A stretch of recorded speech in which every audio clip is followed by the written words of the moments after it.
Few tips for you. I like using this. You often can lose track of because you're in one part of the conversation, but there's just additional questions that you don't answer. You don't have to start a new conversation or start back over.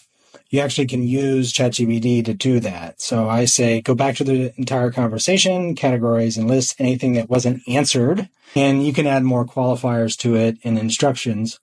And so it goes through and identified all the areas that nothing was provided. So a detailed summary of Ohio, PA, and West Virginia related to Seas a Rise initiative. So there's a summary of states that should have been provided. So now I can go back through and I can do these one at a time, or I can do all of those in something outside of this conversation, paste it all in, submit it, and then it makes sense of it all at one time, which is super handy. So I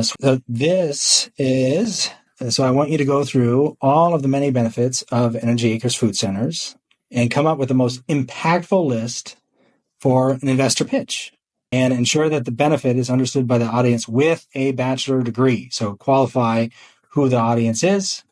And you see environmental sustainability, carbon footprint, water conservation, water reduction, or waste reduction, innovation, farm side, on energy management, on CTO utilization, and economic benefits. It did all of that, right? And it tied, I would say, accurately to that bachelor degree. Someone would understand it. And so now moving to yet another topic. So you should be able to see the benefit in able to use the whole conversation to then break down and categorize it at some other level.